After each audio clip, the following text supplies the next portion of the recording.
Bismillahirrahmanirrahim. Assalamualaikum warahmatullahi wabarakatuh. Alhamdulillahirrabbilalamin. Wassalatu wassalamu ala asyrafil anbiya wal mursalin Sayyidina Maulana Muhammadin wa ala alihi washabihi ajma'in. Amma ba'du. Sahabatku dimuliakan Allah dimanapun Anda berada, di kesempatan Jumat yang penuh berkah ini ya, di hari Jumat yang penuh berkah ini bertepatan dengan tanggal 3 Zulqa'dah 1435 Hijriah atau bertepatan dengan tanggal 29 Agustus 2014 Masehi. Alhamdulillah Allah memberikan kesempatan dan kemudahan kepada kita untuk kembali belajar bersama dalam acara rutin di setiap Jumat pagi dari mulai pukul 5.30 sampai pukul 7 nanti, yaitu acara Rumahku Syurgaku ya sahabat ya. Tentunya bersama Bu Yahya. Kita akan belajar bersama agar bagaimana kita bisa benar-benar membangun suatu keindahan di dalam rumah tangga yang di situ terdiri dari orang tua, anak ya, suami, istri. Artinya dari suatu lingkup yang kecil ini ternyata mempunyai pengaruh yang sangat luar biasa besar ya sahabat ya, bagi kemakmuran negara, bangsa ya sahabat ya. Makanya kita memang butuh ilmu untuk benar-benar agar kita tidak salah langkah di dalam membentuk suatu rumah tangga ya sahabat, agar benar-benar tercipta rumah tangga yang sakinah, mawaddah warahmah seperti dicontohkan oleh Rasulullah SAW. Sahabat yang dimuliakan Allah, biasanya mungkin sahabat ditemani oleh Muti ya, dan akan tapi pada kesempatan masih sedang berhalangan, maka Umi saat ini yang menemani Buya dalam acara Rumahku Syurgaku kali ini. Dan tema yang akan kita bahas kali ini ya sahabat adalah parenting di era digital. Artinya bagaimana agar kita ini bisa menjadi orang tua ya di era yang penuh dengan ya artinya dengan banyaknya media informasi saat ini. Artinya menjadi orang tua itu bukan suatu hal yang mudah ya sahabat ya. Butuh apakah kita akan banyak sekali terkadang salah langkah di dalam mendidik anak, mungkin dengan memberikan fasilitas akan tapi mungkin kurang kontrol. Dan jenisnya ini akan tapi kalau seandainya nanti tidak diberikan, anak kita nanti akan tertinggal. Nah makanya bagaimana cara kita untuk memberikan yang terbaik, artinya anak kita tidak sampai tertinggal, akan tetapi anak kita pun berada dalam masih bisa kita kontrol sehingga mereka tidak sampai terbawa arus ya sahabat, sehingga nantinya akan terlepas dari atau melanggar syariat-syariat Rasulullah Sallallahu Alaihi Wasallam. Baik sahabat yang dimuliakan Allah, pada kesempatan ini nanti Anda akan diberikan kesempatan untuk bertanya langsung kepada Buya di 4 media komunikasi kami. Anda bisa bertanya di 0231336758 atau Anda bisa bertanya di via SMS di 081321461079 atau Anda bisa menggunakan Yahoo Messenger Radioku dan juga FB Radioku sahabat. Dan bagi sahabat dan kami juga yang mengucapkan terima kasih kepada semua radio yang ikut menilai acara ini. Terima kasih kepada Radioku 104,8 FM Kuningan, Radioku 92,4 FM Majalengka, Big Radioku 104,7 FM Batam, Radio Q 49,1 FM Bandung, Radio Semarang 96,2 FM Tulungagung, Radio MBS 107,7 FM Gresik, Radio MBS 107,9 FM Blitar, Radio Darul Mustafa Lumajang Jawa Timur, Radio Azam 103,5 FM Karimun Kepulauan Riau, Radio Streaming Alif Lampung, Radio Madinatus Salam 90,9 FM Banjarmasin Kalimantan Selatan, dan Radio Panua 103,8 FM Papua Gorontalo, dan juga radio-radio lain yang masih belum mengkonfirmasikan kepada kami ucapkan terima kasih karena Anda telah membantu dakwah kami. Baik sahabatku, alhamdulillah Buya sudah hadir bersama Umi di studio. Sebelum kita mulai acara ini, kita akan menyapa Buya terlebih dahulu. Assalamualaikum Buya. Waalaikumsalam warahmatullahi wabarakatuh. Gimana kabarnya Buya, sehat? Alhamdulillah sehat, berkat doa Umi, doa para pendengar dimanapun mereka berada, dan semoga para pendengar selalu dalam lindungan dan rahmat Allah Subhanahu wa Ta'ala. Baik Buya. Pada kesempatan di acara Rumahku Syurgaku ini kita akan membahas tema tentang parenting ya di era digital. Ini tentang ya masalah tanggung jawab orang tua di era yang penuh dengan ya kemajuan ini ya. Satu sisi memang kita lihat ada satu kemajuan, akan tapi kalau satu sisi ada banyak kemunduran akhlak di saat ini, dan itu tentunya tidak terlepas dikarenakan mungkin salahnya orang tua di dalam memberikan pendidikan kepada anak-anak Bu ya. Dan artinya nanti mohon penjelasannya Bu ya secara panjang lebar ya, untuk bekal bagi para orang tua agar bisa benar-benar bisa mampu untuk mendidik anak-anaknya, karena mereka adalah amanah yang akan diminta pertanggungjawabannya oleh Allah kelak di akhirat Bu ya. Baik, dipersilakan Bu ya. Baik, bismillahirrahmanirrahim. Assalamualaikum warahmatullahi wabarakatuh. Waalaikumsalam warahmatullahi wabarakatuh. Alhamdulillah wassalatu wassalamu ala Rasulillah Sayyidina Muhammad bin Abdullah wa ala alihi wa ashabihi wa mawalah. Amma ba'd.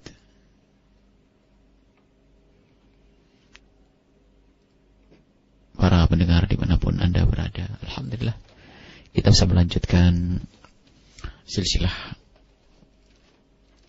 di dalam meniti kemuliaan, kebahagiaan dalam berumah tangga. Dan harus kita ketahui bahwasanya di antara unsur dalam rumah tangga di samping adanya bapak dan ibu adalah anak yang jika seseorang dikaruniai anak, jika ternyata anak itu kok tidak baik, maka tidak lain mereka adalah pengganggu dalam ketentraman dalam rumah tangga itu sendiri. Artinya semua unsur yang ada di dalamnya itu harus seiring dan harus baik. Siapapun dia tentunya. Sebab kalau ada unsur yang tidak baik, dia akan menjadi bangkai di rumah itu sendiri, menjadi duri di rumah itu sendiri. Maka hendaknya orang tua sebagai pembawa kendali bahtera rumah tangga tersebut hendaknya benar-benar memperhatikan unsur-unsur yang ada di dalamnya agar tidak menjadi unsur yang busuk atau unsur yang mengganggu dan seterusnya. Ya. Nah, anak nih, tentunya ini sudah silsilah masalah bagaimana kita memandang anak ya. Hendaknya kita pandang dengan kasih sayang dan kita sekaligus kita syukuri sebagai nikmat, tapi harus kita pandang sebagai amanat dari Allah Subhanahu wa taala. Nah, termasuk di dalam urusan dengan kawan. Sudah kita bahas dulu dengan kawan bagaimana membedakan kawan untuk anak-anak kita. Nah, dan juga pernah kita singgung apa yang saat ini dibahas itu pernah kita singgung dahulu. Kawan ada dua, yaitu kawan yang terlihat hidup dan kawan yang benda mati ya. Benda mati itu alat-alat yang tidak bernyawa, akan tapi dia punya pengaruh terhadap anak-anak kita. Nah, di era digital ini, di era informasi, di era global ini, bersama berlajunya perkembangan teknologi, sehingga bermacam-macam hal yang saat ini bisa didapat oleh anak kita, atau bahkan sebagai orang tua merasa harus anaknya tidak tertinggal di dalam hal ini, sehingga muncul satu kebiasaan latah, taklid, ikut-ikutan tanpa dicermati seberapa besar mudaratnya dan seberapa besar kebutuhan anak kita terhadap sesuatu tersebut. Dan mungkin ya sederhana ya kalau kita gambarkan dengan sesuatu yang lainnya. Kita tidak bicara tentang HP yang saat ini bisa dimiliki oleh anak-anak kecil saat ini, ataupun komputer yang saat ini penuh dengan kemudahan-kemudahan internet dan seterusnya. Sekarang kita buat contoh saja. Ada seorang punya anak umur 11 tahun ya. Kemudian ada seorang bapak yang memang dia punya uang. Kemudian anaknya sudah mulai senang naik motor. Ya kadang pengen agar anaknya bisa cepat sampai sekolahan dan sebagainya kan begitu. Akan tapi kira-kira menurut para pendengar semuanya kira-kira gimana jika anak umur 8 tahun, 9 tahun yang sudah mulai naik sepeda, kemudian diajar naik sepeda motor, giliran bisa naik sepeda motor karena sekarang canggih-canggihnya teknologi, maka diberikan motor yang paling cepat dan paling hebat biar bisa ngebut sampai tujuannya cepat begitu. Akhirnya seorang anak yang umur 9 tahun diberi sepeda motor yang bisa ngebut di tengah jalan sampai tidak karu-karuan. Kira-kira orang tua kayak ini benar atau tidak? Tidak benar ya. Tidak benar. Karena tidak berpikir keselamatan anaknya. Harus difikirkan ya. Jadi jangan mentang-mentang wah ini motor baru, teknologi baru harus aku beli. Disesuaikan dong, sama permainan pun adalah menyenangkan. Ya. Ada bermacam-macam permainan yang saat ini mungkin bisa ditemukan permainan yang tidak membangun ya. Karena permainan zaman dahulu beda sekali dengan permainan sekarang. Permainan zaman dulu itu membangun kreativitas, juga membangun kesehatan, membangun kemandirian. Kalau permainan zaman dulu akan, tapi permainan sekarang lihat, kira-kira ada permainan yang membahayakan sekali. Ya, apakah semuanya permainan yang permainan itu cenderung menyenangkan kan? Ya, akankah anak kita beri semua permainan tersebut? Tentunya tanpa tidak, kita pilah-pilah usianya, tanpa kita pilah-pilah kekuatan fisiknya dengan permainan tersebut ya? Apakah akan kita beri semuanya hanya gara-gara apa? Aku sayang kepada anakku karena ini namanya permainan hiburan. Tentu tidak. Seorang tua yang cerdas akan memilah dan akan memilah. Dan akan dikatakan orang tua bodoh jika anaknya kecil masih umur 5 tahun dikasih permainan yang membahayakan, apa yang muter-muter apa misalnya itu sampai jerit-jerit dan sebagainya. Mungkin dia akan terpental atau yang namanya ya macam-macam lah. Tsunami apa ada kan permainan yang katanya goyang-goyang turun dan sebagainya. Anak kecil mungkin dia akan berbahaya sekali dan mungkin terpental dan akan jauh dan membahayakan nyawanya. Baik. Lihat, ini kira-kira orang tua yang membiarkan anaknya mengambil semua permainan, apakah benar orang tua ini kan gitu? Ada aturannya, tidak semuanya harus kita berikan kepada, disesuaikan dengan bahkan mereka sendiri yang punya apa namanya, yang punya permainan yang mereka cenderung materialis mencari untung pun tidak memberikan kepada semua anak. Mereka punya rambu-rambu. Tapi kalau orang tua terpaksa memaksa berarti kan gila. Ya. Begitu juga sebetulnya tentang alat-alat elektronik yang saat ini bisa dimiliki oleh semua anak. Maka sungguh orang tua jika tidak memilah kapan anaknya harus memegang HP dan HP model apa yang harus dimiliki, sejauh mana kebutuhannya, maka orang tua ini sama orang tua yang melepas anaknya naik motor kebut-kebutan tadi, orang tua bodoh. Harus kita katakan semacam ini biar ada kesadaran. Kadang kalau pakai kalimat lembut tidak sadar-sadar.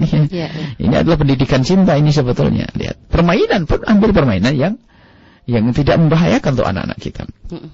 Baik. Nah, sama seperti halnya tentang alat-alat yang selama ini bisa dimiliki oleh anak-anak kita. Kita harus tahu apakah sudah waktunya anak kita memiliki itu semuanya. Kadang itu latah hanya karena temannya beli, kita tidak mau ketinggalan. Faktor unsur kesombongan yang ada dalam hati seorang tua. Apalagi biasa anaknya sambil nangis-nangis. Lebih dari itu kadang masuk sebuah sekolah yang di situ cenderung sekolah yang katanya sekolahnya orang yang pura-pura kaya gitu loh, maksudnya pura-pura kaya itu kadang-kadang mereka belum tentu kaya sesungguhnya, utangnya banyak, hanya gaya hidupnya yang macam-macam. Karena ini ada orang pura-pura kaya, dan gaya hidupnya pun gaya hidupnya orang yang pura-pura kaya, sehingga yang diomongkan ini, sehingga ikut-ikutan yang ikut bergabung dengan orang tersebut. Akhirnya apa? Harus membelikan sesuatu. Ada yang bercerita, kemarin aku telah membelikan laptop anakku dari Singapura, kemarin aku pergi ke Australia beli ini, kemarin gitu. Cerita macam-macam begini. Akhirnya yang lain pun ikut-ikutan. Itu satu sisi ini sisi moral ya, sisi batin yang tidak baik, ngajari kesombongan. Sisi yang lain adalah anak kadang belum butuh kepada yang demikian itu. Sekarang kita melihat anak umur 7 tahun sudah dipegangi yang namanya iPad, kesana kemari dan sebagainya, buka internet dan sebagainya. Subhanallah. Kadang udah bisa ngunduh permainan sendiri. Semuanya, na'udzubillah. Bahkan ada suatu ketika ada salah satu sahabat yang dia adalah seorang ustadz yang menangis, dia menyesali keadaan anak pada zaman sekarang yang karena anaknya pun adalah dididik dengan ketat, sementara anaknya pun diajari Al-Quran di rumahnya, bahkan sudah menghafal berapa juz Al-Quran. Tiba-tiba suatu hari di bulan Ramadan ditemukan dia keluar dari rumahnya, tetangga agak jauh begitu, dengan muka 5 anak yang keluar dari rumah tersebut dengan muka yang unik begitu ya. Biasanya anak kecil kan susah untuk menyembunyikan sesuatu yang terjadi. Akhirnya dilacak, ternyata dia telah berbuka bareng-bareng di situ, padahal sudah waktunya belajar puasa kan, karena umur kelas 4 SD, 5 SD. Ternyata tidak sampai di situ, salah satu anaknya yang punya HP bisa mengunduh film yang tidak baik. Sehingga nonton sampai ustaz tersebut nangis, "Ini saya loh ya. Saya itu ustaz. Di rumah anak saya tidak kurang-kurang pendidikan, dan di rumah saya tidak saya beri HP. Akan tapi lihat, gara-gara punya kawan punya HP. Lah kira-kira kalau anak saya setelah itu punya HP sendiri, kira-kira nyari ide seperti itu atau tidak? Pasti nyari permainan-permainan yang kotor atau tontonan yang kotor. Itu bahayanya wahai para orang tua. Jangan semuanya diberikan kepada anak. Kalau tidak ada keperluan, belum lagi mohon maaf secara kesehatan fisik. Karena di dalam layar komputer, laptop dan HP itu sendiri ada sinar yang itu membahayakan mata mereka. Sementara anak kalau sudah semua kalau memandang sesuatu yang menarik, itu tidak pernah sadar bahasanya itu membahayakan. Sehingga tiba-tiba matanya sudah sakit. Ini masih banyak faktor apa yang harus dipikirkan. Dan kadang bukan hanya urusan masalah kesehatan juga Bu ya, dan biasanya akhirnya melatih secara psikologi, maksudnya kejiwaan anak. Biasanya kan masa-masa anak umur segitu kan dia mulai bergaul, belajar untuk bergaul, akhirnya banyak motorotnya. Jadi individual. Banyak motorotnya, sehingga sama orang tuanya pun kadang tidak pernah menyapa, hanya asik dengan itu semua. Dan ini menemukan, wahai para orang tua, jauh Anda sadar. Yang kami tuju dengan orang tua yang saat ini diuji oleh Allah dengan anak yang semacam ini. Kalau orang tua yang di kampung yang tidak pernah kenal ini mungkin aman. Sekarang, wahai para orang, sadar tidak? Anakmu sudah jarang komunikasi denganmu. Ini sudah kerugian. Jadi setiap hari pun lihat sama orang tuanya pun masih megang. Daging mana penghormatan kepada orang tua? Mana pendidikan kepada orang tua? Kepada anak, untuk orang tua. Ini permasalahan kesalahan. Kita harus rubah saat ini. Waktunya. Anak kita adalah harapan kita, kemuliaan kita di masa depan nanti. Nangis sesaat nggak apa-apa, tapi demi kesenangan mereka di masa yang akan datang. Makanya kenapa di pondok pesantren kita tidak boleh anak megang HP dan sebagainya? Demi kebaikan mereka, karena tidak ada perlunya itu semuanya. Apa sih informasi yang harus didapat? Nah, nanti baru pada waktunya jika anak harus mencari informasi berkenaan dengan tugas-tugas sekolah dan sebagainya. Ini hanya sekedar saja seorang tua bisa membantu menemaninya, tapi jangan sampai anak diberi kebebasan. Kamarnya sendiri, lihat HP-nya sendiri, apa yang terjadi di sana? Sampai ini pengakuan dari seorang anak. Seorang anak, pengakuan seorang anak yang dia itu ingin tobat.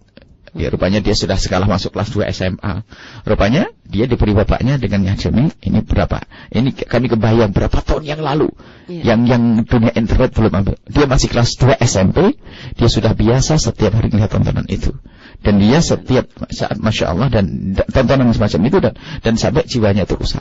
Jadi pikirannya sudah enggak. Akhirnya dia kebetulan, ya itulah Allah yang berikan bimbingan. Jadi 4 tahun yang lalu, artinya 4 tahun yang lalu kan internet tidak sedahsyat saat hari ini. Itu sudah rusak. Bagaimana saat ini, hari ini? Maka para orang tua harus jangankan keurusan yang demikian ini. Televisi pun seharusnya bukan sesuatu yang baik jika semua kamar harus ada televisinya. Ya kan? Akan tapi televisi adalah untuk menimba ilmu bareng-bareng yang bermanfaat. Bukan hanya untuk ngurusi sinetronnya dan seterusnya. Itu adalah media informasi, gunakan untuk sesuatu yang bermanfaat untuk anak-anak kita.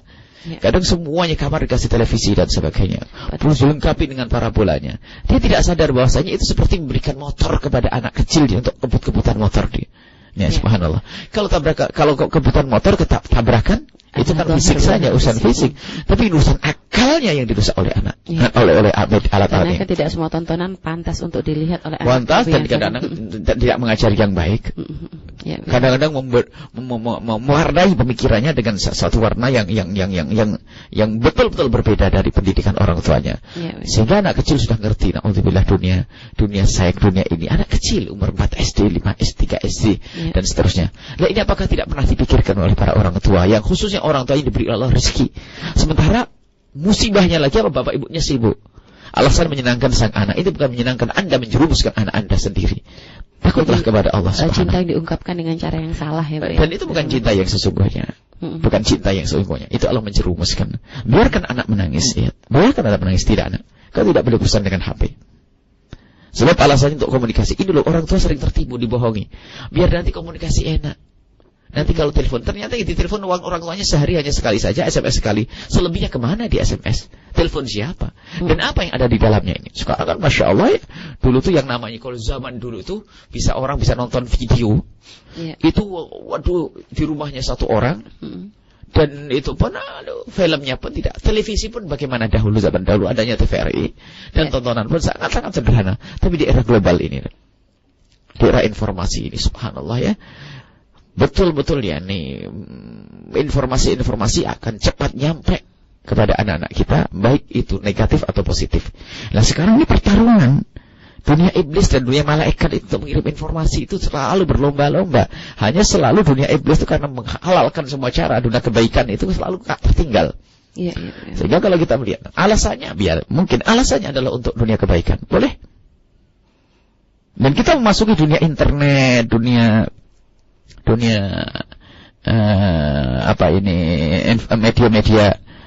media-media yang selama ini kita tekuni, itu hanya untuk melengkapi kehidupan dunia ini, karena mungkin ada di situ ada komunitasnya, biar masuk. Bahkan kalau seandainya ini ditutup kembali dan semuanya bisa ditutup, lebih baik semacam itu. Ya, ya. Karena kerusakan itu mudah tersebar dengan media-media yang semacam ini. Akan tapi Bu ya, terkadang menjadi suatu dilema bagi para orang tua di saat ya mereka mungkin memberikan batasan kepada anak dengan tidak memberikan fasilitas-fasilitas seperti itu. Akan tapi kadang di dalam pergaulan ya seperti tadi Bu ya katakan, anak seorang ustadz yang di rumahnya dididik dengan lebih dengan keketatan gitu Bu ya. Akan tapi ternyata bisa jebol di saat di dalam pergaulannya gitu kan, menemukan teman yang mungkin kenal HP dan sebagainya, akhirnya menonton dengan cara sembunyi-sembunyi begitu Bu ya. Nah kadang ada orang tua, sebagai orang tua berpikir, ini kalau seandainya saya tidak memberikan, tapi ternyata di dalam sekolah, di sekolah dia tempat dia sekolah gitu Bu ya, ternyata di situ anak-anaknya juga sama-sama dengan mempunyai fasilitas-fasilitas tersebut, akhirnya malah dikhawatirkan tanpa kontrol gitu ya saat di belakang orang tua atau apa gitu ya. Sehingga mungkin untuk solusi seperti ini bagaimana Bu? Apakah mungkin diberikan tapi dengan kontrol yang ketat, ataukah mungkin benar-benar tetap dilarang tapi khawatirnya nanti jebol di luar gitu loh Bu ya.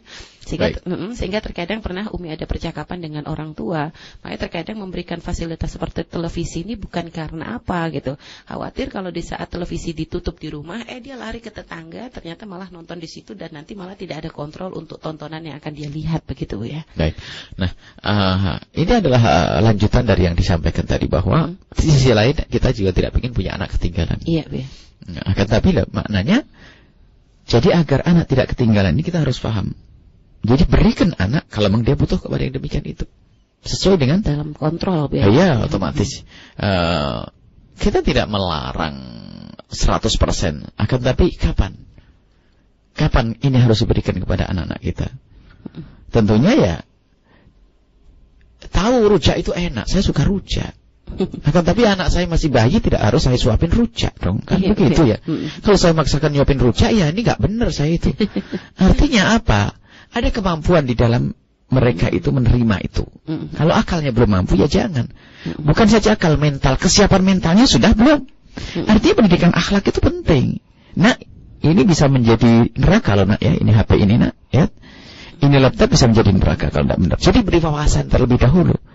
Jadi diberi kekebalan di dalam dirinya, ilmu akhlak. Seperti itu tadi, nunggu fisiknya kuat baru dikasih rujak nanti ya. Sambal yang banyak begitu ya. Dia kan anak kecil dikasih sambal itu. Mentang-mentang bapaknya senang sambal, ibunya senang sambal, langsung anaknya harus pakai sambal. Lah tidak begitu, nunggu masanya. Kapan dia harus makan makan sambal atau makan rujak. Sama urusan dunia elektronik juga demikian. Jadi kita siapkan belum mentalnya dia. Artinya kita bisa mengetes kalau anak ada terbaca dari wajahnya orang yang rasa takut kepada Allahnya ada. Kemudian dia butuh dan sebagainya boleh. Nah ini HP nak ya. Tetapi banyak aturan di antaranya Pak. Tidak boleh HP disimpan di tempat tersembunyi. Biarkan Abah melihat sewaktu-waktu. Nah ya, karena Abah sayang kepadamu. Ini laptop setiap saat boleh kau pakai. Akan tapi setiap saat Abah juga boleh melihatnya nak. Karena ini hanya untuk belajar saja nak. Kalau dibiasakan dengan komunikasi yang baik, tidak ada yang disembunyikan itu semuanya. Dan itu pun lihat, sampai cara melihat laptopnya pun harus. Kita melarang jangan melihat HP di waktu yang gelap, akan merusak mata. Laptop pun demikian harus terang. Posisi duduknya seperti apa. Jadi harus benar-benar diperhatikan. Sampai kadang orang kalau nonton TV, anak kecil nonton TV, subhanallah, orang tua tidak memperhatikan. Antara layar dengan mata itu kayak dekat sekali, kayak mau masuk ke layar televisi.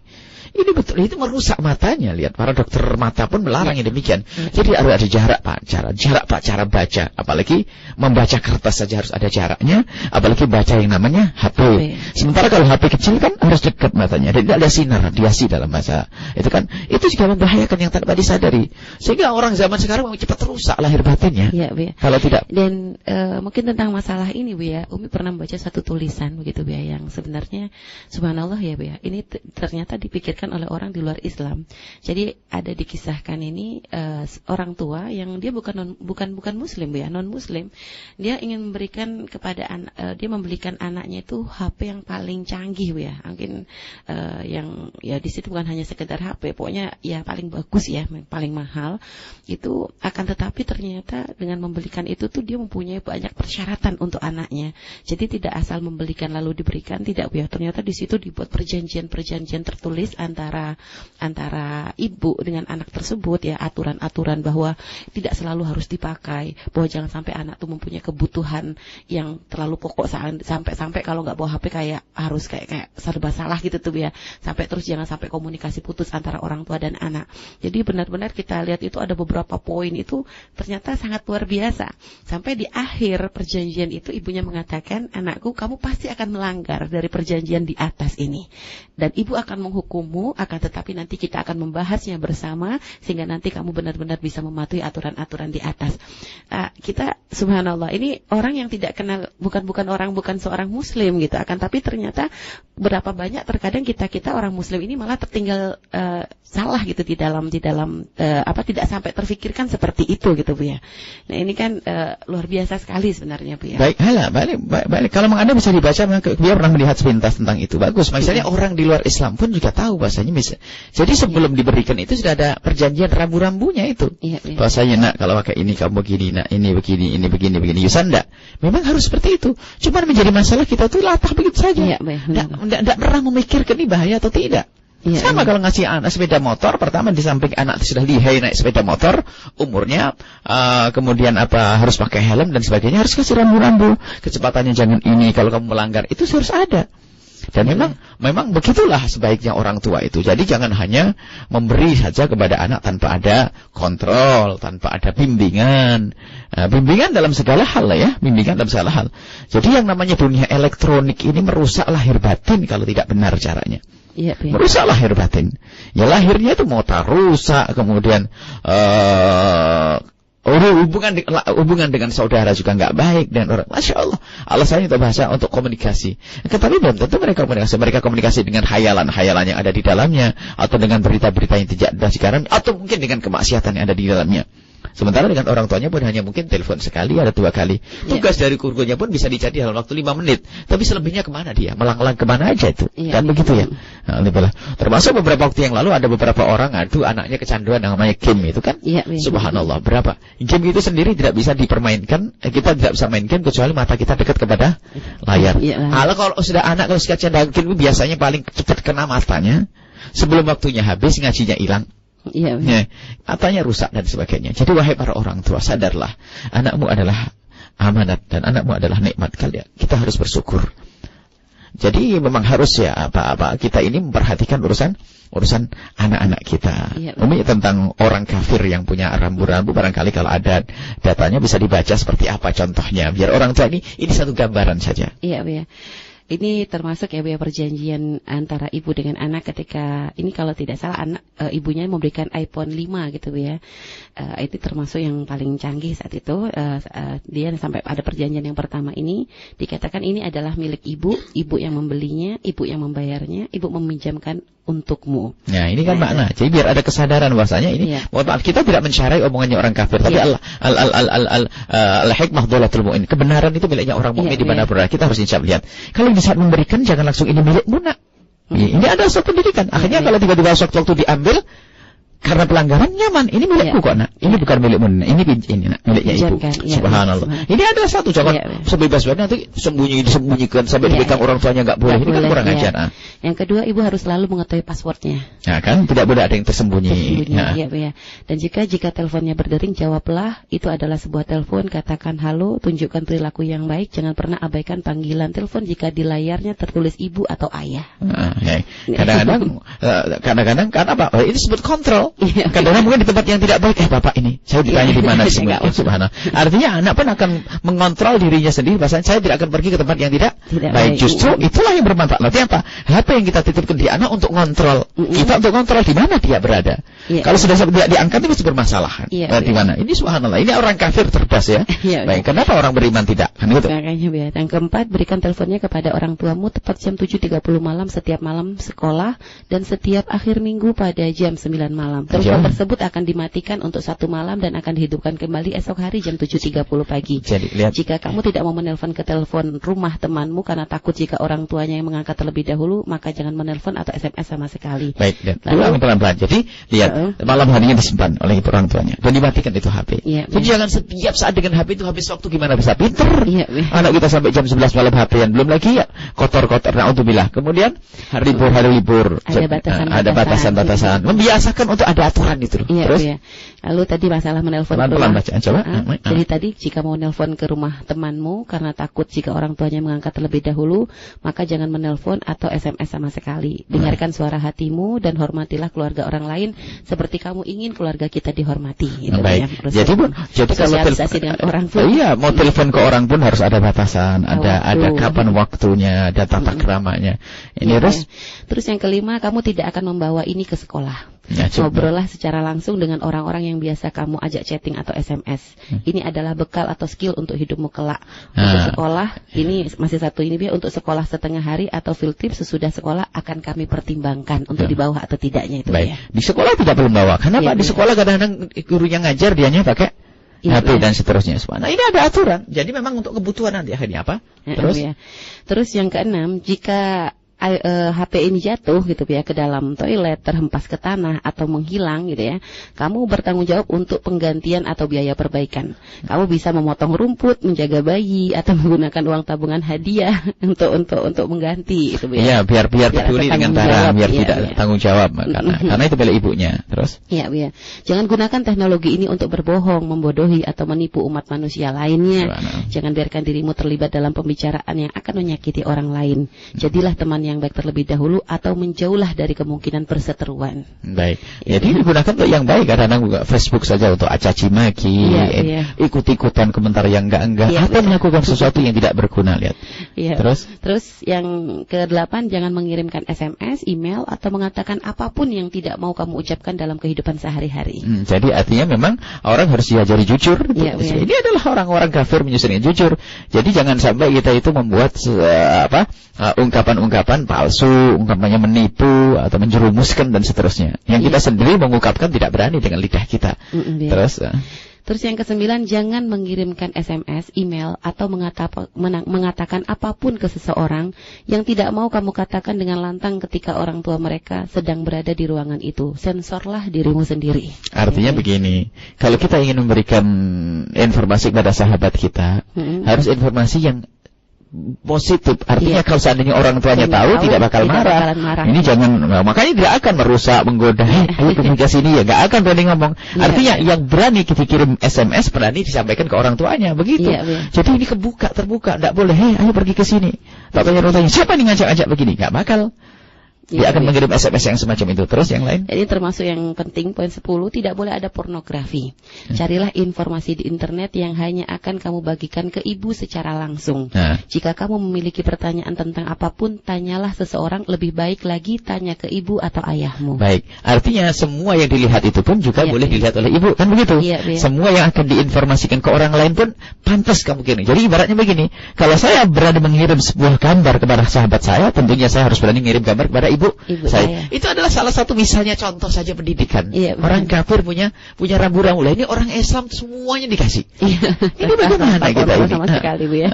Subhanallah. Yang ke-11, matikan, diamkan, sembunyikan dari halayak ramai, terutama di restoran, di dalam bioskop, atau ketika berbicara dengan umat manusia lain. Kamu bukanlah orang kejam. Jangan biarkan iPhone merubah itu. Karena sekarang HP itu kadang menjadikan orang tidak bisa komunikasi. Kita pernah melihat kok, jangankan dengan anak. Banyak anak itu dengan ibunya itu tidak pernah khidmah ibunya, bahwa ibunya sibuk, ibunya ngapain.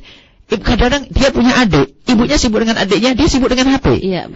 Bahkan kadang suami istri kita lihat di bandara, pernah sama di bandara ada suami istri 2 jam itu tidak pernah ngobrol, rupanya istrinya dengan HP, suaminya dengan HP. Ini kan kedunguan sudah. Ngadepnya miring sudah ada. Subhanallah. Jadi keunikan di zaman ini gara-gara alat elektronik yang tidak digunakan secara semestinya dengan baik. Iya, iya. Terus yang ke-12, jangan kirimkan atau menerima gambar atau foto dari bagian pribadi anggota tubuhmu atau orang lain. Jangan tertawa. Suatu saat, jangan apa? Maksudnya jangan tertawa dengan kalimat ini, Bu ya, dengan perjanjian yang nomor 12 ini. Maksudnya masalah mengirim foto pribadi itu, ya. Suatu saat kamu akan tergoda untuk melakukannya secerdas apapun dirimu. Ini sangat berisiko dan dapat menghancurkan masa muda atau kuliah atau masa dewasamu. Karena mungkin banyak sekarang kasus-kasus video-video porno itu dan sebagainya. Jangan menjaga, jangan sampai menyebarkan foto dirinya lah, atau dipamerkan sehingga menjadikan orang tergoda, lalu mengejarnya hingga sampai dia terjerumus. Subhanallah, orang-orang. Ini makanya ini akan selalu jadi ide yang buruk. Dunia maya itu luas dan lebih kuat daripada dirimu. Sulit sekali menghilangkan jejak dalam skala sebesar ini, termasuk reputasi yang buruk. Baik, subhanallah. Jadi dunia maya sangat luas. Artinya apa? Kalau sudah terlanjur kita menyebar foto misalnya, akan dikejar orang dan sebagainya, akan membahayakan diri kita sendiri. Jangan sampai terjadi penyesalan ini, Bu ya. Terus jangan mengambil jutaan foto dan video, tidak perlu mendokumentasikan segalanya. Alamilah hidupmu sendiri, kenangan itu akan tersimpan dalam ingatanmu untuk selamanya. Ya. Nah, sekarang itu dikit-dikit foto, dikit-dikit foto. Sampai dari 1000 foto, bingung nih nyimpen. Ini ya. Terus sesekali tinggalkan iPhone ini di rumah dan coba untuk merasa nyaman dan aman dengan keputusan itu. iPhone ini bukanlah benda hidup atau perpanjangan dirimu. Belajarlah untuk hidup tanpanya, jadilah lebih besar dan lebih kuat ya. Jangan sampai ada rasa takut kehilangan teramat sangat pada dirinya itu, Bu ya. Memang sebaiknya semacam itu. Makanya kita kadang-kadang subhanallah, kita lagi ngobrol baik-baik sama seseorang, tatanya tahu ada telepon masuk, kita harus terima telepon. Kita lagi ngomong sama orang. Makanya kita akan biasakan bahasanya, telepon tak disimpan di tas saja sudah. Tinggal kita tanya telepon, kita buka telepon. Kalau ada orang telepon, sudah ada nomor masuk, tinggal nanti kita cari waktu yang tepat, kita telepon. Jangan setiap kali lagi ngobrol. Bahkan ada suatu ketika ada seorang santri ngobrol sama gurunya. Assalamualaikum. Innalillah. Ini bagaimana? Di depan ibunya pun tidak mustahil yang demikian terjadi. Mestinya kalau di depan ibunya, ini ibu saya ngomong dengan ibu. Telepon kayak apapun dari manapun tidak mungkin saya angkat. Sekarang tuh udah di depan ibunya, depan bapaknya, Masya Allah. Lagi ngobrol pun diputus dengan itu telepon. Dan ke-15 ini mungkin memang karena memang bukan muslim ya. Download lagu yang baru atau yang klasik atau yang berbeda dari yang didengarkan oleh jutaan orang lain. Maknanya kalau orang Islam dirubah. Kalau ingin ngedownload yang bermanfaat tentang dakwah, tentang Al-Quran, tentang inilah. Jadi ini sampaikan bahasanya yang berbeda dari yang didengarkan oleh jutaan orang lain yang mendengarkan hal yang sama. Jadi suruh mencari sesuatu, jangan ikut-ikutan. Itu seprinsip. Artinya bang bermanfaat. Orang selama ini dengar ini, saya harus dengar yang bermanfaat. Baik. Terus sesekali mainkan permainan dengan kata-kata atau puzzle, teka-teki atau permainan yang melatih otak. Betul. Terus jaga matamu tetap menghadap ke depan. Lihat dunia di sekelilingmu, pandangilah jendela, dengarkan kicauan burung, jalan-jalan, berbicaralah dengan orang asing dan berkelilinglah tanpa googling. Baik, itu menjalani hidup normal ya. Jadi jadi dia bisa merasakan kenyamanan sekitarnya. Jangan sampai hidupnya dengan HP saja. Sampai ini betul membahayakan. Jangankan kok kalau orang sudah tertibu dengan ini semuanya, tadi kita contohkan, suara istri sudah tidak merdu lagi, suara burung tidak merdu lagi sudah, karena sudah dengan api dan unik kemana-mana begini. Padahal alangkah indahnya di saat pagi melihat kicau burung, pagi hari melihat matahari terbit, gemercik air dan seterusnya. Tapi kalau sudah kenal dunia ini tanpa kontrol, sudah lupa setiap semuanya. saat kayak itu terus ya. Bangun tidur ini dimulai dari HP, semuanya dari HP. Baik, yang terakhir 18, kamu pasti akan melakukan kesalahan. Ibu akan mengambil teleponmu, kita akan duduk dan membicarakannya. Kita akan memulai dari awal lagi. Ibu dan kamu, kita selalu belajar. Ibu adalah bagian dari timmu. Kita melakukan ini bersama-sama. Dan pada akhir daftar kontrak, sang ibu menulis, kebanyakan pelajaran di sini tidak hanya berlaku untuk iPhone, namun untuk kehidupan. Sengaja diambilkan dari contoh yang orang kafir. Itu kenapa? Biar sadar, orang kafir saja berpikir kayak begitu. Bagaimana kita orang Islam? Kalau kita ambil contoh daripada khalifah atau ulama, mungkin akan mengatakan enggak ulama. Zaman dulu tidak ada. Tapi ini akhir zaman ditulis oleh seorang kafir yang dia cerdas berpikir tentang keselamatan anaknya. Nah, kita sebagai seorang muslim, ingat, al-hikmah dhalatul mu'min, kayak begitu kalimat-kalimat benar. Bahkan ada bahaya suatu ketika kita melihat film porno yang ditulis oleh orang kafir. Pernah Mbak ya? Bahaya melihat gambar porno ditulis oleh orang kafir. termasuk mengurangi ini. Mereka memikirkan. Mereka sendiri sadar yang demikian itu. Sesaat memang hati iblisnya keluar merusak orang lain, tapi yang sadar, yang fitrahnya itu keluar. Ya kayak demikian ini, kayak semacam ini. Jadi orang kafir saja bisa berpikir panjang tentang anaknya berkenaan dengan dunia ini. Bagaimana kita seorang muslim tidak pernah peduli urusan anaknya? Naudzubillah. Baik, ini saja mungkin ya. Iya, subhanallah. Baik, Buya, terima kasih Buya atas penjelasannya. Dan sahabat ya, tadi subhanallah luar biasa, ternyata tidak cukup hanya bekal cinta untuk di dalam mendidik anak-anak kita. Artinya cinta sangat diperlukan di dalam kita mendidik anak-anak kita, akan tetapi butuh ilmu sehingga nanti cinta kita itu ada rambu-rambunya. Apakah cinta kita ini adalah cinta yang sesungguhnya, cinta yang sesuai syariat atau tidak, di saat kita memberikan atau menunjukkan cinta tersebut kepada putra-putri kita ya sahabat ya. Dan subhanallah seperti tadi Buya sampaikan, berikan sesuai tahapannya, sesuai dengan waktunya. Seperti dalam aturan, kalau seorang ibu yang punya bayi, itu ada aturan 0 sampai 6 bulan. Apa dulu yang harus disuap, diberikan kepada anaknya. Setelah itu dari 6 bulan sampai 12 bulan apa. Ada tahapan-tahapan supaya anak itu bisa mencerna dengan baik. Begitu juga di dalam urusan seperti ini, sahabat ya. Ada tahapan-tahapan, jangan berikan sebelum waktunya, karena itu akan merusak mereka. Baik, sahabat yang dimuliakan Allah, tentunya ada banyak pertanyaan yang ingin sahabat tanyakan. Anda bisa bertanya langsung di 4 media komunikasi di 023133367538, atau Anda bisa menggunakan via SMS di 081321461079, atau Anda bisa menggunakan FB ya, radioku, dan juga Yahoo Messenger radioku. Baik, kami tunggu kebersamaan Anda untuk bergabung bersama kami, dan kita akan break dulu, jangan beranjak kemana-mana sahabat ya. Kami akan kembali setelah yang satu ini.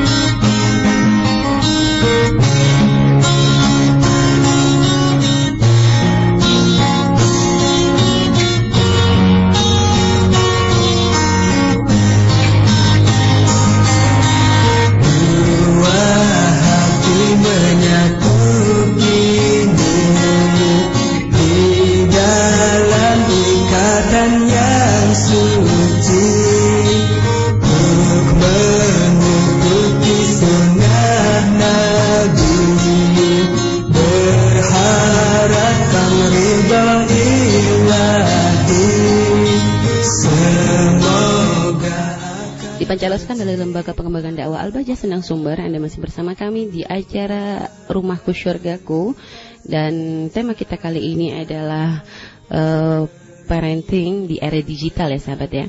Dan tadi sudah diberikan gambaran oleh Buya tentang bagaimana tugas kita sebagai orang tua. Bagi Anda yang sudah menjadi orang tua adalah dalam mendidik anak-anak kita agar anak-anak kita tidak sampai kebablasan lah ibaratnya ya. Dengan kemajuan saat ini tetap ada kontrol-kontrol yang tetap harus dipegang oleh orang tua, sehingga anak-anak kita tidak sampai melakukan hal-hal yang merugikan bagi dirinya, dan juga tidak sampai melakukan pelanggaran-pelanggaran syariat atau menjadi semakin jauh dan tidak kenal dengan agamanya. Baik sahabat yang dimuliakan Allah SWT, kami akan berikan kesempatan kepada Anda untuk bertanya di 4 media komunikasi di 023133667538, atau di 0813 atau via SMS di 081321461079, atau Anda bisa bertanya di FB radioku dan juga Yahoo Messenger radioku. Baik, kami buka kesempatan untuk ingin bertanya di via telepon. Kita sudah akan mengangkat telepon yang sudah masuk. Ayo, telepon yang sudah masuk kita angkat. Halo, assalamualaikum. Waalaikumsalam warahmatullahi wabarakatuh. Kita bersolat terlebih dahulu. Allahumma sholli wa sallim barik alaihi wa ala alihi wa sahbihi. Baik, dengan siapa di mana? Dengan Ibu Aan, Umi. Baik, dengan Ibu Aan. Ya, silakan langsung bertanya kepada Buya. Maaf Buya, di luar sana ya. Ini Bu Aan tuh masih kurang, kayaknya kepikiran terusnya. Ini masalah salat ya, Buya. Salat itu kan kalau salat malam kan ada yang dikerjakan sebelum tidur dan sesudah tidur. Bukan karena capek ya, jadi kadang-kadang tuh dikerjakan semuanya itu di malam hari gitu. Bagaimana hukumnya? Dan sebelumnya tidur itu yang dikerjakan sholat itu, sholat yang sebelum tidur itu apa aja dan waktunya jam berapa? Itu aja Umi. Dan ini mau tanya Umi, pengajian yang minggu kedua sama minggu keempat udah mulai belum? Ya, untuk ibu-ibu ya Bu ya. Iya. Udah gitu aja ya. Terima kasih Bu ya, mudah-mudahan diberikan panjang umur dan diberi keberkahan. Amin. Udah gitu aja. Terima kasih. Assalamualaikum warahmatullahi wabarakatuh. Waalaikumsalam warahmatullahi wabarakatuh. Baik, terima kasih kepada Ibu Aan yang sudah bergabung. Kami buka kesempatan yang ingin bertanya di via telepon. Anda bisa bertanya di 0231 336 7538. Kita angkat telepon kedua sudah bergabung. Halo, assalamualaikum. Ya, putus. Anda bisa mencoba kembali di 0231 336 7538. Baik, kita angkat telepon kedua sudah bergabung. Halo, assalamualaikum. Halo, assalamualaikum. Halo. Ya. Halo, assalamualaikum. Waalaikumsalam. Baik, dengan siapa di mana? Hamba Allah. Baik, silahkan kita bersolat terlebih dahulu. Allahumma sholli ala sayyidina Muhammad wa ala sayyidina Muhammad. Allahumma sholli wa ala alihi washabbihi. Baik, saya akan langsung bertanya kepada Bu ya. Assalamualaikum Bu ya. Waalaikumsalam warahmatullahi wabarakatuh. Assalamualaikum Umi. Waalaikumsalam warahmatullahi wabarakatuh. Maaf belum Bu ya, di luar tema. Berkenaan mengenai tema tadi malam di stasiun televisi tentang adakah hari baik. Ini Bu ya, bagaimana jika kita dalam suatu perjalanan menemui seseorang mendadak menghampiri kita dan berucap seperti mengisyaratkan hati-hati. Jadi apakah boleh kita menerima isyarat itu? Tapi di satu sisi kita ada Allah Subhanahu Wa Taala. Bagaimana Bu ya, Umi? Terima kasih sebelumnya. Waalaikumsalam warahmatullahi wabarakatuh. Waalaikumsalam warahmatullahi wabarakatuh. Terima kasih kepada hamba Allah di Perumnas ya yang sudah bertanya. Baik, kita cukupkan di 2 penelpon terlebih dahulu Bu ya untuk berbagi dengan pertanyaan-pertanyaan yang sudah masuk melalui via SMS dan yang lainnya. Baik, silakan Bu ya jawab pertanyaan Ibu Aan tentang masalah sholat malam tadi Bu ya, antara yang sebelum dan sesudah tidur Bu ya. Baik, memang sebaik-baik sholat malam, sebaik-baik sholat adalah di malam hari. Ya, Bu ya. Dan sebaik-baik sholat di malam hari adalah sepertiga akhir. Jadi semakin 12 ke atas dan 2 ke atas lebih bagus daripada awal malam. Kemudian selagi sudah tahu bahwasanya paling baiknya adalah di sepertiga akhir malam, maka itulah waktu yang paling utama. Cuman kadang orang kan tidak bisa mungkin melakukannya di awal waktu, setelah Isya. Lakukan setelah Isya. Intinya itu sholat malam. Dan mungkin kita menjatah sajalah semalam kita sholat berapa. Misalnya berapa rakaat. Lakukan kalau bisa awal waktu, ya akhir waktu, pertengahan waktu. Tidak ada masalah mutakdim, mutakhir itu nggak penting, nggak masalah, hanya masalah keutamaan. Ya penting masalah keutamaan, tetapi kalau kita tidak bisa di awal waktu, kita kumpulin di akhir waktu juga nggak apa-apa. Atau mungkin takut nanti tidak bisa bangun, lakukan di awal waktu. Namanya sholat sunnah Ibu. Jadi sholat sunnah apa yang dilakukan? Paling tidak minimal itu adalah kita melakukan sholat sunnah witir, itu yang paling inti, yang dikukuhkan witir ya. Kemudian sebelum witir kita sholat hajat atau sholat tahajud kalau sudah tertidur, dan istikharah itu. Yang lainnya adalah sholat sunat mutlak, tambahan-tambahan. Untuk itu bisa sholat tasbih. Itu saja. Jadi sholat sunat mutlak, hajat, tahajud, istikharah itu. Ya, baru witir Bu ya, nanti terakhir. Baik Bu ya. Baik, tadi Bu Aan itu jawaban dari Bu ya. Semoga puasanya jawaban dari Bu. Tapi lebih diutamakan sholat ba'diyahnya. Sholat ba'diyah, kalau isyanya, ba'diyah maghribnya itu yang paling utama. Jangan sampai orang sibuk dengan sholat sunnah, tapi ba'diyahnya ditinggalkan. Iya Bu ya. Baik.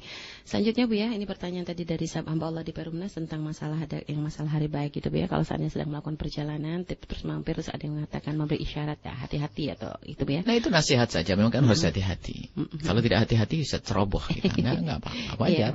Hati-hati. Atau bahkan ada peringatan lain lagi. Awas jembatannya tak curam atau beloknya tajam. Itu kan peringatan. Kalau enggak kita ngebut beloknya. Itu adalah peringatan dari manusia, itu wajar karena dia melihat dengan secara zahir di situ tempat kita harus hati-hati, gitu saja. Bukan prasangka buruk gitu. Dan memang nasihat pun orang, misalnya di situ banyak lubang loh ya, hati-hati ya. Harus hati-hati kita. Enggak apa-apa. Kita dengar karena apa? Mereka berbicara. Tapi kalau bicara dengan khayalan, aku melihat bahwasanya sepertinya kamu akan terjadi kepadamu sesuatu begini. Itu sudah khayal, aneh-aneh itu. Itu udah. Iya. Ingat-ingat waktu kita dulu juga pernah dikasih nasihat waktu akan berangkat ini ya, ada nasihat hati-hati di sini. Ternyata memang subhanallah itu isyarat malah sebenarnya untuk menjaga kehati-hatian kita supaya nggak sampai kasus. Jadi kita memang diingatkan oleh seorang. Itu hati-hati ya, maksudnya mengingatkan biar benar hati-hati. Mungkin banyak duri, banyak lubang, jalan licin dan sebagainya. Sudah. Atau tempat tidak aman, kita harus hati-hati. Baik. Cuman kalau sudah khayal pakai ramalan-ramalan itu. Waduh, aku melihat sepertinya ini karena kamu ini aku melihat itu bohong itu. Baik, Bu ya, subhanallah, Bu ya. Ini Bu ya pertanyaan tadi dari selanjutnya kita akan beranjak kepada sahabat yang sudah bergabung melalui via SMS, Bu ya. Ada pertanyaan yang tadi berkaitan juga dengan apa yang sudah kita bahas tentang masalah buat peraturan untuk anak. Ini pada pertanyaan sahabat di 3438. Assalamualaikum warahmatullahi wabarakatuh. Allahumma sholli ala sayyidina Muhammad Allahumma sholli alaihi wa ala sahbihi. Saya dengan hamba Allah Bu ya dari Cirebon mau bertanya sama Bu ya yang dimuliakan Allah. Kadang anakku itu sudah dinasihati dan dikasih peraturan bahwa semua alat komunikasi itu milik kita. Kadang anak itu berpikir untuk beli sendiri agar mereka mengakui dia punya, sehingga mereka mengabaikan peraturan yang kita bikin itu Bu ya. Dan bagaimana cara saya sebagai orang tua Bu ya? Sederhana, dari awal biasakan anak untuk bisa patuh kepada orang tua. Ya, Bu ya. Itu penting sekali.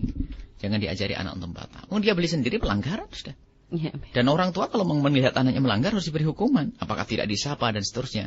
Ini kadang-kadang kita sudah terlalu sering membiarkan mereka bersalah. Maka di saat kita menggur seolah ada perang. Jadi kita harus mulai dari anak, mulai awal langkah salah, kita nasihati dengan langkah nasihat yang pertama, dengan nasihat yang paling lembut. Itu jangan di saat sudah hancur baru ditata kembali, itu repot. Jadi di awal mungkin saya nggak boleh begitu. Biasanya kalau sudah Umi ngomong begini tidak boleh dilanggar sayangnya. Umi ngomong apa tadi? Kalau ke supermarket belinya hanya ini saja. Kalau sudah melanggar Umi marah. Dari awal sudah dibegitukan. Kira-kira mungkinkah dia melanggar selanjutnya? Ya tidak. Kadang memang pelanggaran terjadi karena mungkin kurang komunikasi. Kurang komunikasi juga. Dan memang tidak dibiasakan ada undang-undang. Nah, kalau orang nggak biasa ada undang-undang, di pondok saja kadang-kadang. Ada undang-undang baru, fotonya wah menyiksa ini. Padahal di pondok lain ada yang lebih ketat lagi. Semuanya demi kebaikan. Kok jangankan di rumah Ibu, ya? Penanya atau Bapak. Di hotel pun lihat kita nyewa ada aturannya. Boleh enggak kita jerit-jerit seenaknya? Ada peraturannya, semuanya ada peraturannya. Baik, peraturan sudah wajar. Makanya orang yang tidak senang dengan peraturan memang dia orang kurang ajar. Orang semuanya itu. Termasuk di pondok. Ada anak enggak senang sama peraturan. Makanya peraturan yang penting bagaimana saya sadar dengan diri saya sendiri. Lalu di pondok itu untuk membangun kesadaran dengan peraturan. Kalau saya sadar jangan mondok kan gitu ya. Ini contoh di rumah pun demikian ada. Ada aturan-aturan ya. Dan memang jangan sampai anak-anak itu terbiasa untuk ngelawan itu tadi Bu ya. Dan itu kan mungkin untuk melawan itu kan suatu proses. Karena mungkin selama ini ya tidak tertata itu Bu ya, tidak sekaligus. Dari awal makanya dari kalau kita melihat anak itu harus cermat. Mulai anak. Jadi kita biasakan anak itu untuk jujur. Bagaimana kita biasakan anak untuk patuh di dalam rumah itu harus mulai dari kecil. Iya, ya. Nah, kalau seandainya sekarang sudah kadung itu ya. Ada proses solusinya. Proses diingatkan dan diingatkan. Dan harus pendekatan dan suatu saat hukuman juga harus. Iya, Bu ya. Kadang ada rasa gini Bu ya, kalau di saat sudah anak itu keras gitu Bu ya, karena mungkin udah salah dari awal. Maaf sebelum mengingat. Dia bahayanya anak kalau sudah pakai mentang-mentang kayak begitu. Dan giliran bisa kerja sendiri orang tua tidak bisa ngatur. Ini kan duit saya sendiri, dulu lah. Iya. Enak enggak orang tua digituin? Iya. Gak enak. Ini kan dosa sendiri. Ngapain sih ngelarang-larang? Iya. Astagfirullah ini. Jadi kadang ada kekhawatiran begini Bu ya, di saat anak mungkin sudah kebablasan lah di dalam tarbiyah, mungkin karena kurang patuh kepada orang tua, kasar dan sebagainya. Ini kadang orang tua kepengen agak dengan cara yang lebih tegas lagi. Ini kadang takut anaknya malah lepas kontrol, rasa takut karena nanti gimana pun yang menyelamatkan saya yang menyelamatkan anak itu nanti harus saya ini ada usaha ke situ gitu loh. Kalau anak saya langsung saya hukum mungkin dengan ini, takutnya nanti malah dia kebablasan, lepas kontrol, akhirnya kalau udah lepas saya susah lagi. Begini loh, bayi itu berkembang ya. Iya, Bu. Mulai dari saat sangat ketergantungannya kepada orang tua tinggi. Mulai dari nyusu. Mulai bisa merangkak. Sehingga jalannya pun sudah mulai berjalan sendiri. Hingga bisa berdiri sendiri. Hingga semakin kuat. Baik. Tingkat ketergantungan anak itu ada sangat kuat di saat mereka semakin lemah. Kalau semakin kuat, merasa sudah tidak ada kebutuhan. Tidak butuh lagi. Maka itulah bahwa di saat kita mendidik anak, di saat mereka sudah mandiri, bisa perang dengan kita. Maka kita didik dari awal. Ini, kalau terlambat justru lebih bahaya lagi. Ini makanya jangan terlambat. Nggak ada istilah terlambat. Kalau terlambat dia lebih mandiri lagi, sementara dia pekerjaan punya ini semakin kuat, semakin kurang ajar lagi. Dan makanya salah benar orang tua kalau tidak mendidik anaknya untuk patuh. Dan cara mendidik patuh adalah dengan ilmu, dengan lingkungan yang baik, dikirimkan guru yang baik dan seterusnya. Jadi kalau sudah anak semacam itu, kadang orang tua itu lemah, mau nasihati anak nanti tambah hilang. Pergi kemana dia? Ayo, keterikatan dengan orang tua apa? Dari nasabnya, ma'isyahnya, kehidupannya, kan? Rumahnya. Karena orang tua lemah, itu yang menjadikan anak kurang ajar. Ya, ya. Nah, harus ada ketegasan. Orang tua, jadilah orang tua yang sangat lembut dan penuh kasih. Ya. Akan tapi di saat ada pelanggaran, dia adalah yang sangat tegas. Ya, ya, ya. Itulah. Jadi ada rambu-rambu. Sekarang ada kebalikannya. Setiap hari marah. Sehingga antara marah sesungguhnya dengan tidak marah sesungguhnya tidak bisa dibedakan. Ini orang tua akhirnya ya. Jadi orang tua lembut, penuh kasih. Di saat anaknya benar, Masya Allah direngkuh, diinin. Tapi di saat salah tidak. Ya, ya. Abah tidak punya anak seperti itu. Ya. Ada hukuman. Kadang marah saja kepada anaknya, itu tidak bisa. Maka itu secara psikologi biasanya itu ada harapan yang tersembunyi di balik hati seorang tua yang bukan karena Allah. Misalnya apa? Anak bontot. Dia berhayal bahwasanya nanti kalau sudah tua dia akan tinggal bersama anak bontotnya.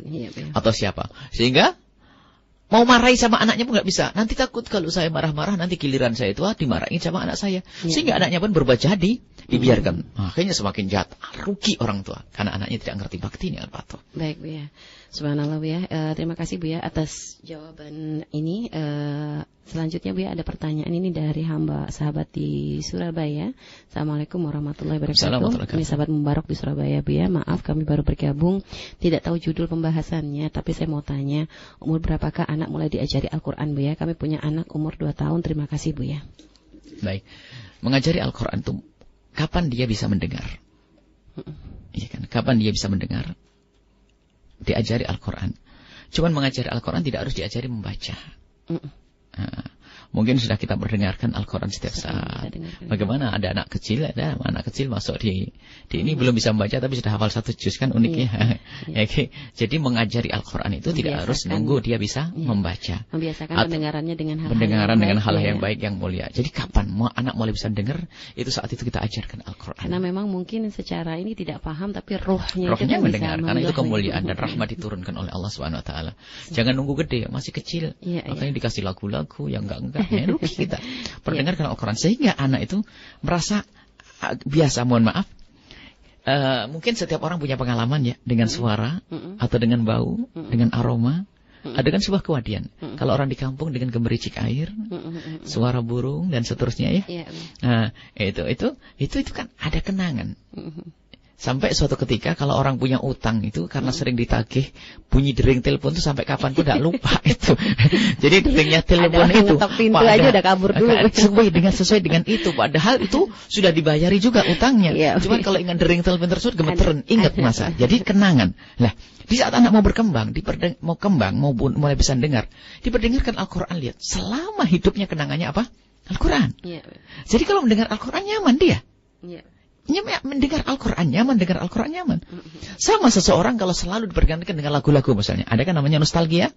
Dia sering mendengar lagu-lagu, pergi ke tempat jauh, ke negeri jauh yang tidak pernah ada lagu-lagu, tiba-tiba mendengar lagu Jawa yang pernah didengar. Atau lagu ini. Dia terkesan kan? Begitu juga namanya kemuliaan Al-Quran. Jadi kapan anak itu sudah bisa mendengar, bisa bertutur, maka hendaknya saat itu sudah kita kenakan kepada kalimat-kalimat mulia. Dan semulia-mulia kalimat adalah Al-Quran. Dan mungkin bukan hanya di saat anak sudah keluar ya, bahkan di dalam kandungan pun ada rohnya Jadi kita berdengarkan ibundanya Al-Quran. Tapi lebih khusus lagi di saat mereka sudah bisa mendengar. Mendengar maknanya bisa berinteraksi dengan kita. Bisa mendengar, menyimpan di memorinya, lalu mengungkapkan dengan lidahnya. Sehingga terjadilah bentuk hafalan itu. Baik, subhanallah. Ya, terima kasih Bu atas jawabannya. Selanjutnya Bu ada pertanyaan dari sahabat Lutfi di Sumedang. Assalamualaikum warahmatullahi wabarakatuh. Assalamualaikum Bu ya. Assalamualaikum warahmatullahi wabarakatuh. Allahumma shalli ala sayyidina Muhammad wa sallam barik alaihi. Bu ya, maaf di luar tema. Bu ya, apabila lelaki yang berjodoh dengan wanita Bani Zahra keturunan ahli bait syarifah itu tidak setara nasabnya, maka pernikahannya fasakh. Dan bila masih juga terjalin pernikahan, maka berarti telah melakukan keharaman atau zina. Apakah benar Bu ya? Saya mohon penjelasannya Bu ya, karena saya juga ada keturunan syarifah yang menikah dengan non sayyid. Bagaimana pernikahan saya yang sudah terjadi? Saya sudah mempunyai anak Bu ya. Dan wassalamualaikum warahmatullahi wabarakatuh. Baik, bismillahirrahmanirrahim. Masalah kafa'ah kufu itu disepakati oleh orang yang berakal. Sebelum kita bicara tentang syariat Islam, kufu itu benar, kufu itu ada. Yang ingkar kufu adalah orang yang tidak berakal. Kufu ini, makanya Islam perhatikan khususnya mazhab kita Imam Asy-Syafi'i radhiyallahu anhu. Ada kufu dalam nasab, ada kufu dalam hirfah pekerjaan. Tujuannya apa? Adalah keseimbangan di dalam menjalani hidup rumah tangga. Terusnya, dzurriyyah daripada Nabi sallallahu alaihi wasallam, keturunan dari Imam Hasan dan Imam Husain, dia punya martabah, punya nasab. Punya nasab yang mulia karena nasabnya sambung kepada Sayyidat Fatimah Zahra, kepada Rasul sallallahu alaihi wasallam. Maka bagi wanitanya, ya kan, tidak ada yang sekufu dengan wanita Banat Zahra, putri Sayyidat Fatimah Zahra, putri Sayyidina Hasan dan Husain, sampai keturunannya.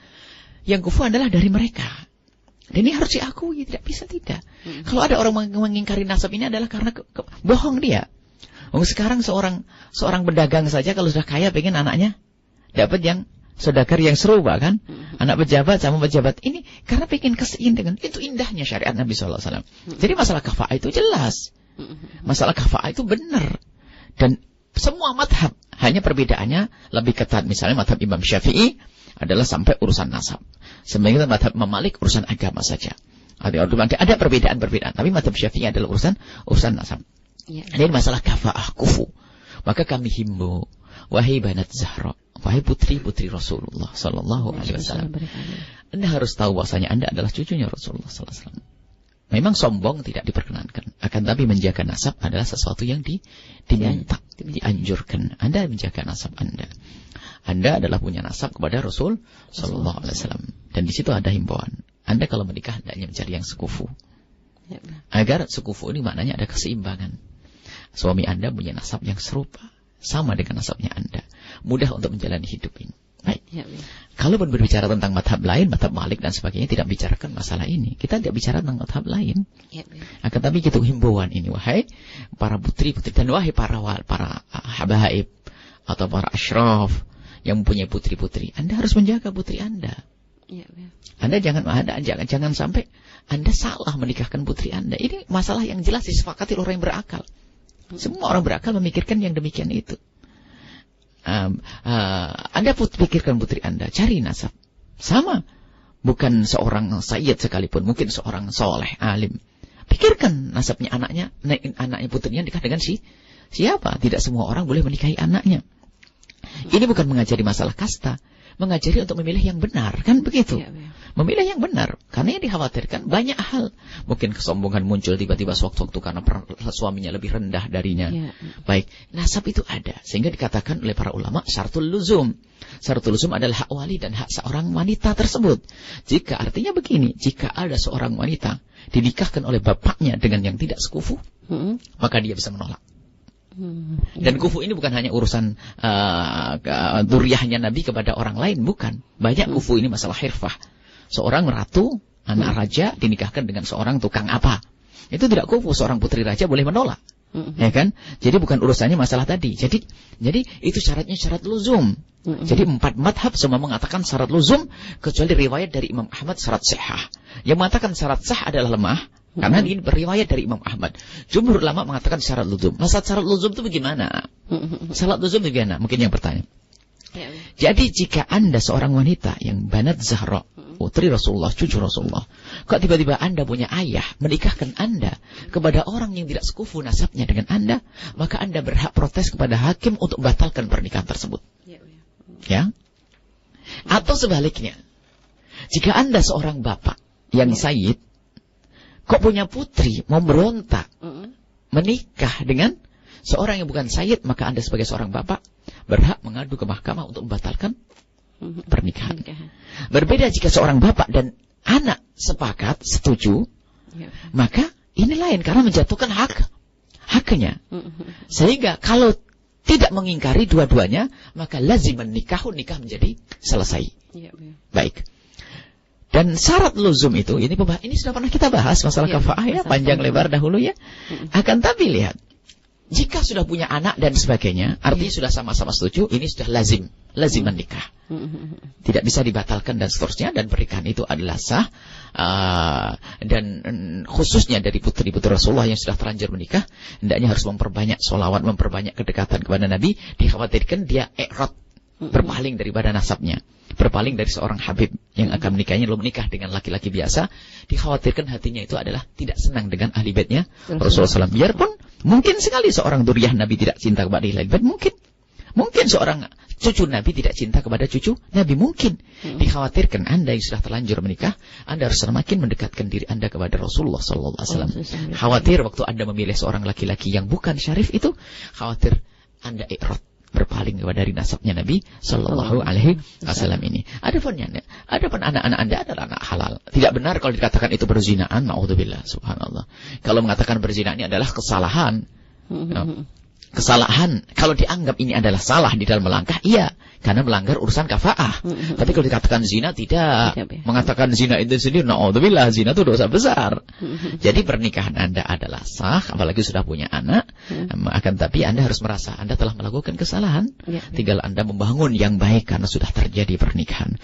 Akan tapi tetap kami himbau kepada Banat Zahra, para putri-putri Rasulullah, tahulah dirimu, nasabmu adalah nasab mulia. Nasab sambung kepada Nabi sallallahu alaihi wasallam. Jangan sampai Anda melakukan satu kesalahan, yang dikhawatirkan adalah ada terbetik. Suatu ketika ada seorang syarifah datang, saya tidak mau dengan Habib. Kenapa? Karena begini, oh hati-hati. Dikhawatirkan kamu berpaling dengan nasabnya Nabi sallallahu alaihi wasallam. Khawatir nanti tidak bisa mendapatkan syafaat dari Rasulullah. Adapun yang sudah terlanjur seperti yang bertanya tadi, tinggal Anda menjaga didiklah anakmu dengan baik. Jadikan anakmu anak yang kenal Nabi sallallahu alaihi wasallam. Anakmu memang tidak punya nasab kepada Rasulullah, tapi anakmu punya syaraf kepada Rasulullah. Beda nasab dengan syaraf. Nasab itu adalah urusan nasab kepada bapak laki-laki. Kalau syaraf karena anakmu adalah sambung kepada dirimu. Dirimu adalah seorang syarifah. Jadi dalam diri anakmu ada syaraf. Ada kemuliaan yang nyambung kepadamu. Sebab anakmu juga anak. Anakmu juga anakmu. Tidak lepas darimu. Memang kau seorang wanita, mungkin ada seorang syarifah. Mungkin ya. Yang sudah terlanjur menikah dengan yang lain, maka anakmu sendiri punya syaraf kepadamu. Ya, seperti dikatakan oleh Safinah Al-Qadiriyah, yang dikarang oleh seorang sayyid dari Maroko sana, berbicara tentang masalah syaraf dan nasab. Kalau nasab jelas seperti itu, tapi kemuliaan yang sudah seperti itu punya kemuliaan. Sebab apa? Seorang anak tidak cukup dikatakan itu anak bapaknya, tapi seorang anak juga anak daripada ibunya. Baik, ini saja himbauan, hati-hati ya. Dan ini masalah sensitif sekali, dan ini rekamannya harus lengkap loh, mohon maaf. Ada suatu ketika yang mencuplik rekaman kami tentang masalah ini, diambil sepotong, dijadikan fitnah. Kami katanya bular fatwa yang ini. Ini adalah semuanya ada dasar ilmunya yang kami baca. Akan bagi enak. Jadi fatwa itu ada fatwa, ada himbauan. Ini fatwa ulama, ini himbauan, irsyad, petunjuk. Jadi harus seperti ini, harus dibaca, dengar. Kalau kepotong, mohon maaf, yang mendengar di potongan terakhir hendaknya membaca, mendengar semuanya agar tidak salah-salah di dalam menukil fatwa. Ini saja, wallahu a'lam bishawab. Wassalamualaikum warahmatullahi wabarakatuh. Ya, terima kasih Bu atas penjelasannya, dan ini ada sebenarnya pertanyaan penting juga Bu ya, akan tetapi ada masalah waktu ini memang masalah ini juga Bu ya, karena mungkin masih berkaitan tentang masalah rumah tangga. Mungkin satu pertanyaan Bu ya. Assalamualaikum, dijawab dengan ringkas. Assalamualaikum warahmatullahi wabarakatuh. Ini dari sahabat di Tegal Bu ya, hamba Allah di Tegal. Ini mau tanya, jika ada suami istri yang bercerai terus anaknya ikut ibunya, sementara anak tersebut tidak datang ke rumah bapaknya karena bapaknya miskin, itu bagaimana Bu ya? Dan padahal bapaknya itu hanya orang soleh, cuma miskin itu Bu ya. Jadi diputus dari bapak. Di dalam Islam itu ada perceraian. Iya Bu ya. Akan tapi hendaknya perceraian tidak boleh merusak anak. Iya, ya. Mungkin ada yang jahat, ibunya jahat atau bapaknya jahat. Iya.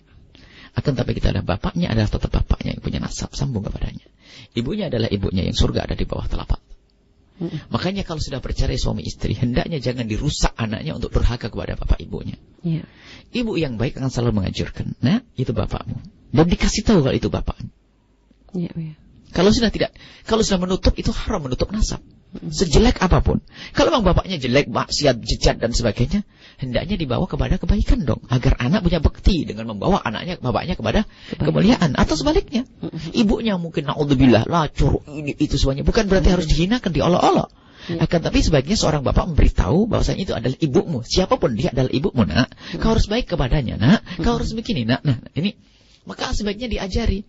Kalau memang bapaknya fakir, sebagai seorang ibu yang baik, tentu dia akan memahamkan kepada anaknya, itu bapakmu, biarpun melarat, dia adalah tetap bapakmu. Kau harus hormat kepadanya. Jadi wahai para Orang yang diuji Allah dengan retaknya sebuah rumah tangga, maka hendaknya jangan sampai dengan retaknya bahtera tersebut hancurlah sang anak. Enggak ada istilah broken, sehingga broken di dalam Islam adalah imsak bil ma'ruf atau tasrih bi ihsan. Bersama dalam kebaikan, berpisah dengan cara yang baik. Iya, Bu ya. Jadi diharamkan Bu ya bagi bapak atau seorang ibu untuk melarang anak daripada orang tuanya tidak berkenan dengan orang tuanya Bu ya. Akan tapi membatasi pergaulan, mungkin ibunya tidak baik, bapaknya tidak baik, kamu jangan berkumpul dengan Diana. Akan tapi mengajari hormat tetap. Ya, baik, subhanallah Bu ya. Baik, terima kasih Bu ya atas jawaban-jawabannya, dan subhanallah Bu ya, sahabat ya, tadi ini adalah suatu pembahasan yang sangat penting sekali, pembekalan bagi para orang tua bagaimana cara mendidik anak yang benar di era globalisasi ini ya sahabat ya. Artinya jangan sampai kita terbawa, atau mungkin jangan sampai kita ini rusak hubungan dalam rumah tangga, hubungan orang tua dengan anak ini jadi rusak hanya karena banyaknya mungkin kemajuan yang ternyata malah bukan menjadi kemajuan yang sesungguhnya, malah menjadi kemerosotan bagi kita dan anak-anak kita. Baik sahabat yang dimuliakan Allah, kita tutup dengan doa bil barakah Bu ya. Baik, semoga Allah Subhanahu wa taala memudahkan kita untuk mendidik anak-anak kita. Amin. Dan semoga karunia yang nikmat rezeki yang diberikan Allah pada kita tidak menjadi sebab kerusakan anak-anak kita. Amin. Dan semoga Allah memilihkan kita cara yang tepat untuk mendidik anak-anak kita. Amin.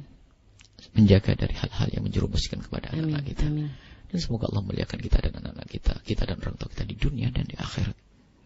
Amin. Dan semoga Allah menjaga anak kita dari kerusakan yang disebabkan oleh kemajuan teknologi ini. Semoga apapun yang terjadi di dunia ini dari kemajuan selalu bermanfaat untuk anak-anak kita. Amin.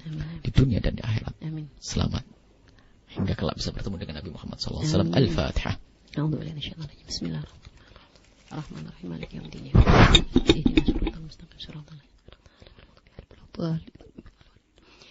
Terima kasih Bu ya atas penjelasannya, dan subhanallah sahabat ya, mohon maaf jika banyak pertanyaan masih belum bisa kami jawab dikarenakan waktu. Semoga Allah memberikan kemudahan dan kesempatan kepada kita untuk terus belajar bersama di acara yang akan datang di Rumahku Surgaku di Jumat yang akan datang ya, di waktu yang sama ya, dari mulai pukul 5.30 sampai pukul 7 ya sahabat ya.